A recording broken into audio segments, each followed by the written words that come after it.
All right. How is everyone doing? Sorry about such a long timer. That was my bad. I needed a little bit of time, but not that much time. Okay, so we got some breaking news. I have been contemplating this, and so I'm doing it now. You guys let me know how you like it. There are certain large events that happen that feel weird to wait until, to wait until Sunday to talk about. And so I'm going to try to do some of these throughout the week whenever there's a large thing that happens that you probably should know about, especially if you run with containers in production. You probably should know about this today. Probably should have done the stream yesterday. So anyways, I will be doing more of these. You guys let me know if you like them or don't like them. So let's talk about it. Yesterday afternoon, about this time, there was a release by Sneak. Sneak is they do container scanning, and they released a vulnerability, a slew of vulnerabilities that we're going to talk about. We're going to talk about one more than the others. The others do affect you, but let's talk about this. We're going to talk about first how to release a vulnerability the right way. This, I think, really did incorporate what I love to see about a good vulnerability release. Now, check it out. When Sneak it was just yesterday that they released this to the public. But look at what happened behind the scenes. Let's look at what happened behind the scenes. The week of the 20th of November, 2023, 2 months ago. All right. The initial verification process and proof of concept exploits were being done. Initial disclosures sent with all vulnerabilities, and Docker act the same day. So Docker responded the same day to the vulnerabilities. Now, I'm going to state that this affects more than Docker. So if you're like, oh, phew, I run containerd, or oh, phew, I run cryo, don't stop. Don't stop right yet, because it affects much more than Docker. Docker has some Docker-specific ones in the Moby build kit, but there's one in Runc, and Runc powers, I think, every major container runtime, whether it's cryo or containerd or whatnot. You might be able to find one. All the ones I know use Runc, so don't just stop there. But let's keep going on here. All right. So this is where Docker basically said, this isn't us, it's Runc for this one. And we can follow the timeline through here, but the thing is, when it was announced yesterday, observe. Maintainers of Runc released 1.1.12 addressing the vulnerabilities. Sneak released the reference implementations. Containerd released version 1.6.28, which contained that the updated version. Docker released build kit. This is the Docker specific things. GCP, Ubuntu, and AWS all released an update to their base images, updating to 1.1.12 immediately. I'm looking at you, Azure. As far as I've seen so far, Azure hasn't released a new container runtime. I don't know if they have or haven't. I didn't find it. I did a very quick Google search. Didn't see it. It's not on this list either. And they are updating this with stuff. So actually, let me throw this in chat for you all. Now, this is a very serious issue here. Now, I'm going to say it's very serious for some people, less serious for others. And we'll talk about the differences and who it's more serious for and who it's less serious for. Although you should patch it no matter what. The CVEs, I don't have those open yet. Let's actually pull up the CVEs here. Okay, so that's not at all what I wanted to pull up. I want the actual. They're gonna make me search for the CVE.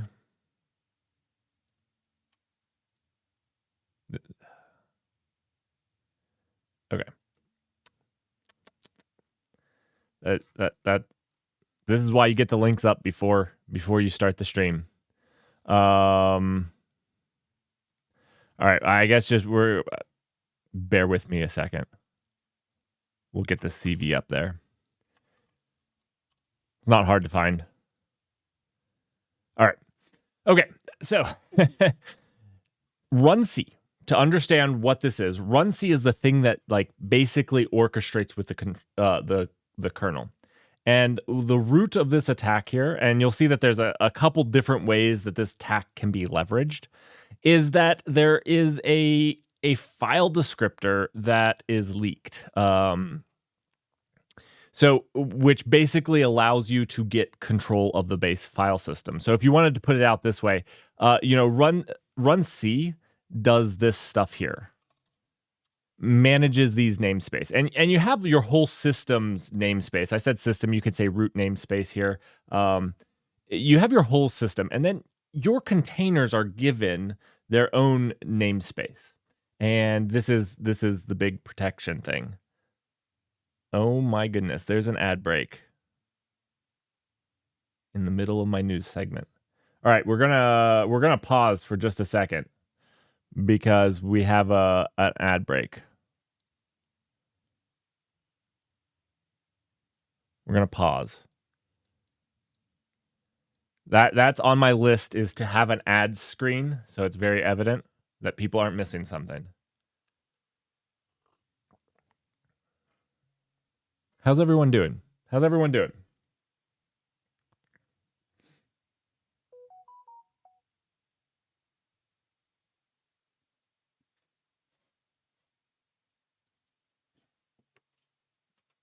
I'm sorry about the ads. I can usually snooze them for a little bit, and I would have done that. Or I would have played them beforehand, so you guys didn't have any. I'm super sorry about this. Sorry about the disruption.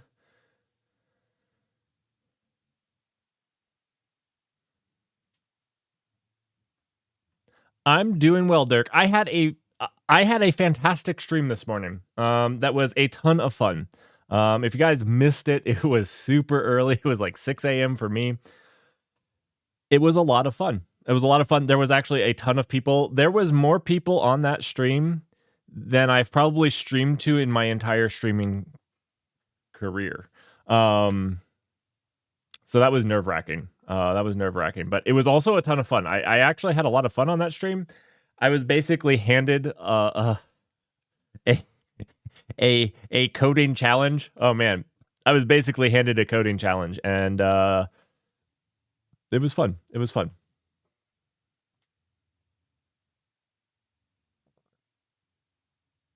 Chowders War, you're doing well. I'm glad you're doing well.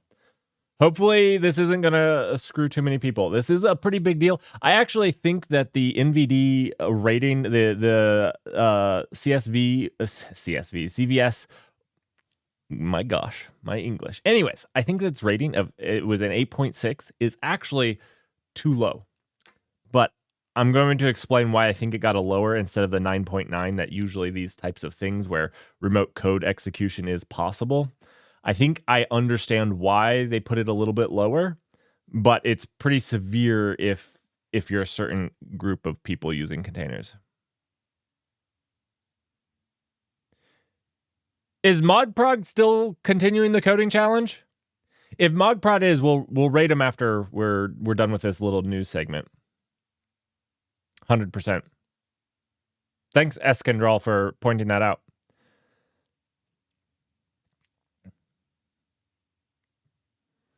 All right, we're back from the ads. We didn't actually talk about it. For those of you who got ads, no problem. We didn't continue on. Okay, so runC sets up C groups and namespaces on the Linux host itself. And in these, your containers get these.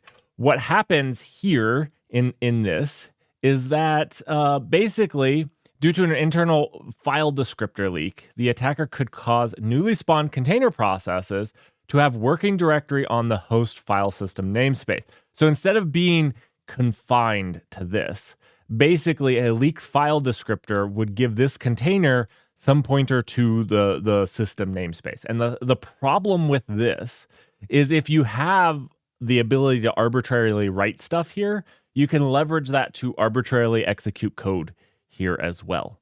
And that means that basically, if you pulled a bad container image, your host, they could run arbitrary code.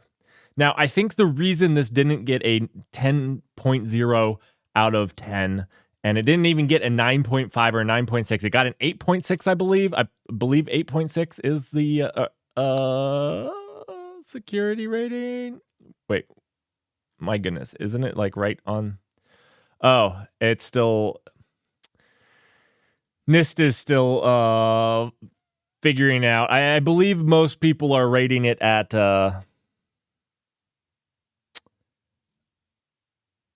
8.6, but maybe NIST will come back with what I believe is a deserved 9.5 at least. Anyways, I'm not a professional, so why would I come up with 9.5? That's what I watch a lot of these. I feel like it's a 9, but I believe that the people that were rating it a little bit less there's two reasons. One, the hacker can't initiate it. You have to pull the bad image. That's number one, is it's on you to pull the bad image. So basically how this works, and we'll get into the exploit here. This is actually the exploit code, the demo. How this vulnerability works here is that it's on run and build. It's on run and build. So you have to pull a vulnerable image. You can't attack a vulnerable image. It's not like there's a vulnerable image. You have to pull a dirty, a tainted image. And so as long as this is what you can do. Know what images and what base images you're using. That's like key takeaway number one. If you only used your own internal images, you're fine. Another key takeaway, per their disclosure here, they didn't find any public repos leveraging this. So as of today, there was no one taking advantage of this that they found. They scanned all the common ones. So you're talking about your Debians, the Ubuntus, the blah, blah, blah. None of those had been taken advantage of. So you're also safe there. And so like, this would require you to pull an image from somebody you don't know. Now, who does that? Who does this? And this is probably the biggest deal and the biggest industry that it's going to. Who pulls and runs images that they don't? This is cloud providers. AWS, GCP, Azure. You think of their services like Fargate and things that just run a container for you. These are the things that are vulnerable to this. These are the ones that are, because they're pulling just some random person's image. And this could be a way to escape the safeguards.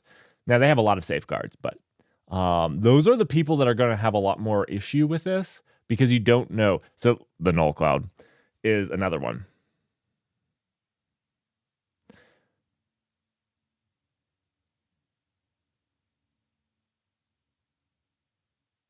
Docker run privilege. Obviously, you can run Docker in privilege mode.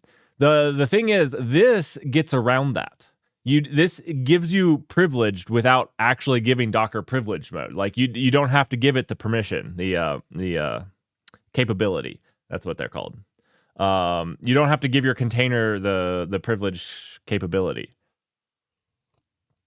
So this is all in Docker files. So it's actually a order of execution of vulnerability. Let's actually go to the write-up on this. Yeah.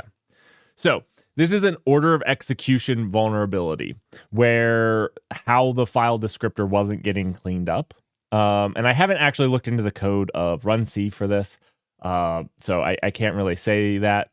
But this is them showing that they don't get permission denied running it with the tainted container. Anyways, I'll post this link too for you all. All right, now there were a couple other ones, and I know we've been talking about this, and the leaked file descriptor, but there are a couple other things which actually Docker Build Cloud was vulnerable to. If you go back to the one with all of them, these were all build kit. So if you use build kit to build, there were actually some other ones. Now, I believe one of these was rated high, and the other two were rated medium. These aren't quite as big of a deal.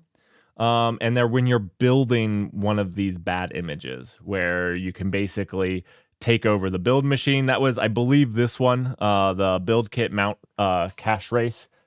And then the other two were medium, but go ahead and check them out for yourselves. Anyways, yeah, this is a pretty big deal. So if you're using BuildKit to build, and this was Docker Build, so they have a build service for you where you can build containers in the cloud because that's the thing. They have patched it. You can see that down in their patch notes, Docker released BuildKit and Moby and whatnot. So they have patched that out. So I guess my biggest thing is you guys need to actually update all of these because the thing is there is a reference implementation out now that we're about to go take a deep dive into. Not a deep dive, a quick dive into. So that means it's going to be really easy for people to reverse engineer. But this was actually a really good disclosure because they made sure everybody had time to patch it. They made sure that they coordinated all of these releases. So everything was out when you needed it. So if you haven't, you need to start making plans. I know that I said if you're pulling images, you need to update though. You need to, if you are on Ubuntu, if you're on AWS, you need to go ahead and update because you never know when somebody's going to do a supply chain attack or whatnot to get into that Debian 12 base image or, trick somebody into using that vulnerable image. And as soon as you do, you're going to get owned. So you need to go make sure that you're patched, and you need to make sure that, going forward, this is taken care of. All right. And it was a good disclosure. I really love how this worked out. And I know it sounds like a really long time. And it was a really long time, but they got everything in because the thing is, what we're going to go see you could implement it now. We can go tomorrow, we can go tonight and implement one of these bad files. So as soon as this is released, nobody else knew about it. And now they do. And now it's easy. So there's two different detectors that Sneak created, which is pretty cool. We have a static detector, which is the one we're going to look at. And then we have the dynamic detector, which this one actually uses eBPF. So I know we always talk about what is it used for. Well, this is what it's another thing that it's used for. So this one actually uses eBPF to try to check for the behavior that they're expecting from a container that's leveraging this exploit, which I think is really cool. And I think that maybe we should do a deep dive on this at some point, but I don't know eBPF nearly well enough. And it's in a lot of C. It's a lot of C and eBPF. So, if you guys want to dive into this one at some point, I am happy to give that a shot. But this is a quick stream of important news that came out. The other one is a static detector that actually looks for the behavior in your Docker file.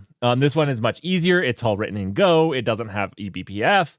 And you can actually be scanning your Docker files right now.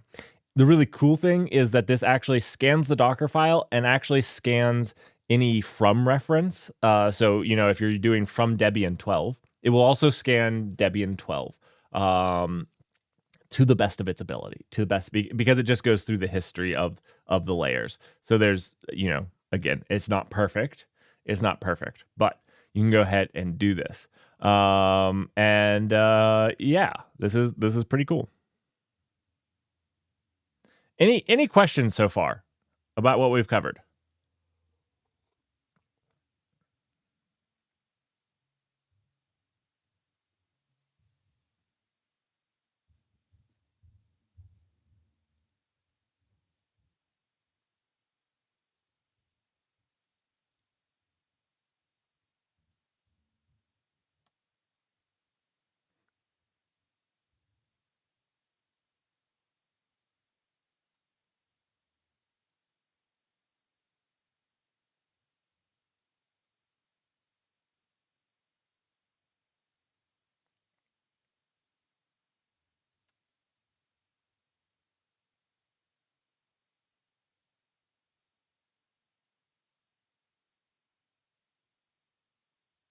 And do you guys like these impromptu, spur of the moment, important topics? Let me know. Let me know. All right, so let's jump into this code. It is Go. It is Go, but you have this analyze base image here that we could use this to reverse. We're not going to do it today, but I'm kind of interested to reverse engineer a Docker file to actually take to leverage the the vulnerability. And okay, so we have the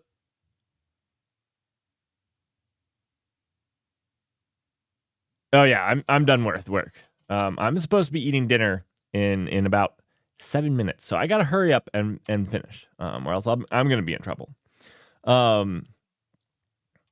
So there is this command, and there's basically two different ways. There's the auto analyze image, which that's just going to take the layers of the image. So if you have an image on disk, you can do Docker images, and you can use it to scan one of these images that are on disk, or you can point it at a Docker file. So if you have a Docker file on disk, you can also point it at the Docker file.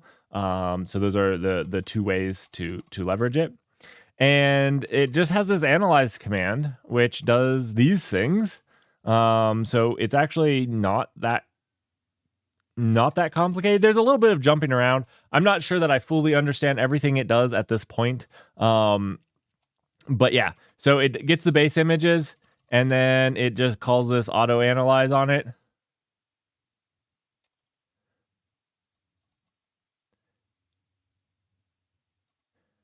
This is interesting because like it has differences between whether it's a Docker hub and the analyze. But yeah, this is all of its analyzing. So it's cool. I think that this is really awesome that we get this code to go about. If you guys would like a stream digging through this code, I would be happy to. I dug through it some today. I didn't have enough time to fully understand it, so I'm not going to sit here and tell you much more than this, because this is about as far as I got. A little bit further than this, but only a little bit, because there's a lot of code here, and it's a little Java-y. This analyze here, which is just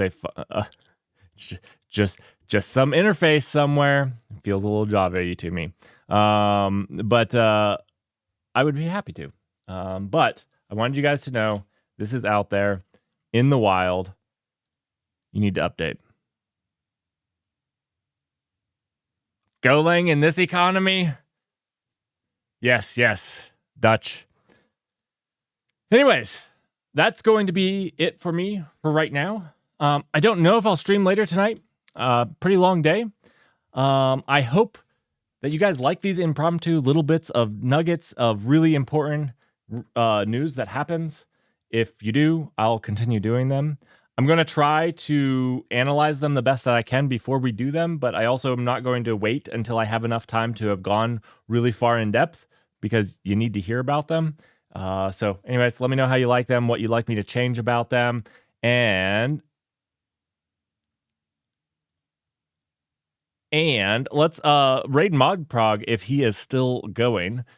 He is picking up where I left off. It was a disaster this morning.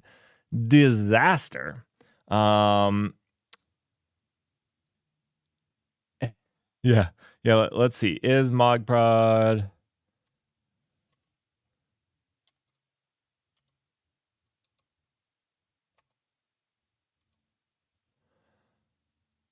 All right, he's still streaming. All right, so go say hi to him.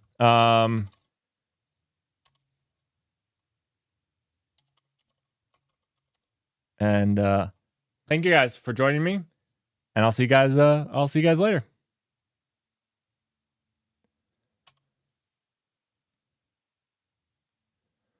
You go do that, Dutch. You go do that. Everybody go do that. Go see Modprog. Good stream.